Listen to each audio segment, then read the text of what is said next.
And the Lord spoke unto Moses, Go unto Pharaoh and say unto him, Thus saith the Lord, Let my people go, that they may serve me. And if thou refuse to let them go, behold, I will smite all thy borders with frogs. And the river shall bring forth frogs abundantly, which shall go up and come into thine house, and into thy bedchamber and upon thy bed, and into the house of thy servants and upon thy people, and into thine ovens and into thy kneading troughs. And the frogs shall come up both on thee and upon thy people and upon all thy servants. And the Lord spoke unto Moses, Say unto Aaron, Stretch forth thine hand with thy rod over the streams, over the rivers and over the ponds, and cause frogs to come up upon the land of Egypt. And Aaron stretched out his hand over the waters of Egypt, and the frogs came up and covered the land of Egypt. And the magicians did so with their enchantments, and brought up frogs upon the land of Egypt. Then Pharaoh called for Moses and Aaron and said, Entreat the Lord, that he may take away the frogs from me and from my people, and I will let the people go, that they may do sacrifice unto the Lord. And Moses said unto Pharaoh, Glory over me, when shall I entreat for thee and for thy servants and for thy people to destroy the frogs from thee and thy houses, that they may remain in the river only? And he said, Tomorrow. And Moses said, Be it according to thy word, that thou mayest know that there is none like unto the Lord our God. And the frogs shall depart from thee, and from thy houses and from thy servants and from thy people. They shall remain in the river only. And Moses and Aaron went out from Pharaoh, and Moses cried unto the Lord because of the frogs which he had brought against Pharaoh. And the Lord did according to the word of Moses, and the frogs died out of the houses, out of the villages, and out of the fields. And they gathered them together upon heaps, and the land stank. But when Pharaoh saw that there was respite, he hardened his heart and hearkened not unto them, as the Lord had said. And the Lord said unto Moses, Say unto Aaron, Stretch out thy rod and smite the dust of the land, that it may become lice throughout all the land of Egypt. And they did so, for Aaron stretched out his hand with his rod and smote the dust of the earth, and it became lice on man and on beast. All the dust of the land became lice throughout all the land of Egypt.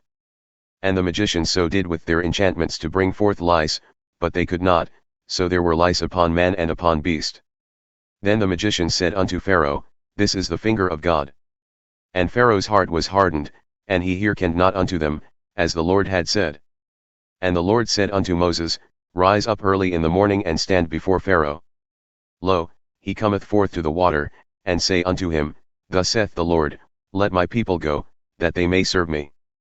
Else, if thou wilt not let my people go, behold, I will send swarms of flies upon thee, and upon thy servants and upon thy people and into thy houses, and the houses of the Egyptians shall be full of swarms of flies, and also the ground whereon they are. And I will sever in that day the land of Goshen in which my people dwell, that no swarms of flies shall be there, to the end thou mayest know that I am the Lord in the midst of the earth. And I will put a division between my people and thy people. Tomorrow shall the sign be. And the Lord did so, and there came a grievous swarm of flies into the house of Pharaoh, and into his servants' houses and into all the land of Egypt. The land was corrupted by reason of the swarm of flies. And Pharaoh called for Moses and for Aaron and said, Go ye, sacrifice to your God in the land. And Moses said, It is not meet so to do, for we shall sacrifice the abomination of the Egyptians to the Lord our God. Lo, shall we sacrifice the abomination of the Egyptians before their eyes, and will they not stone us? We will go 3 days' journey into the wilderness and sacrifice to the Lord our God, as he shall command us. And Pharaoh said, I will let you go, that ye may sacrifice to the Lord your God in the wilderness, only ye shall not go very far away. Entreat for me. And Moses said, Behold, I go out from thee, and I will entreat the Lord that the swarms of flies may depart from Pharaoh, from his servants and from his people tomorrow, but let not Pharaoh deal deceitfully any more in not letting the people go to sacrifice to the Lord. And Moses went out from Pharaoh and entreated the Lord. And the Lord did according to the word of Moses, and he removed the swarms of flies from Pharaoh, from his servants, and from his people, there remained not one. And Pharaoh hardened his heart at this time also, neither would he let the people go.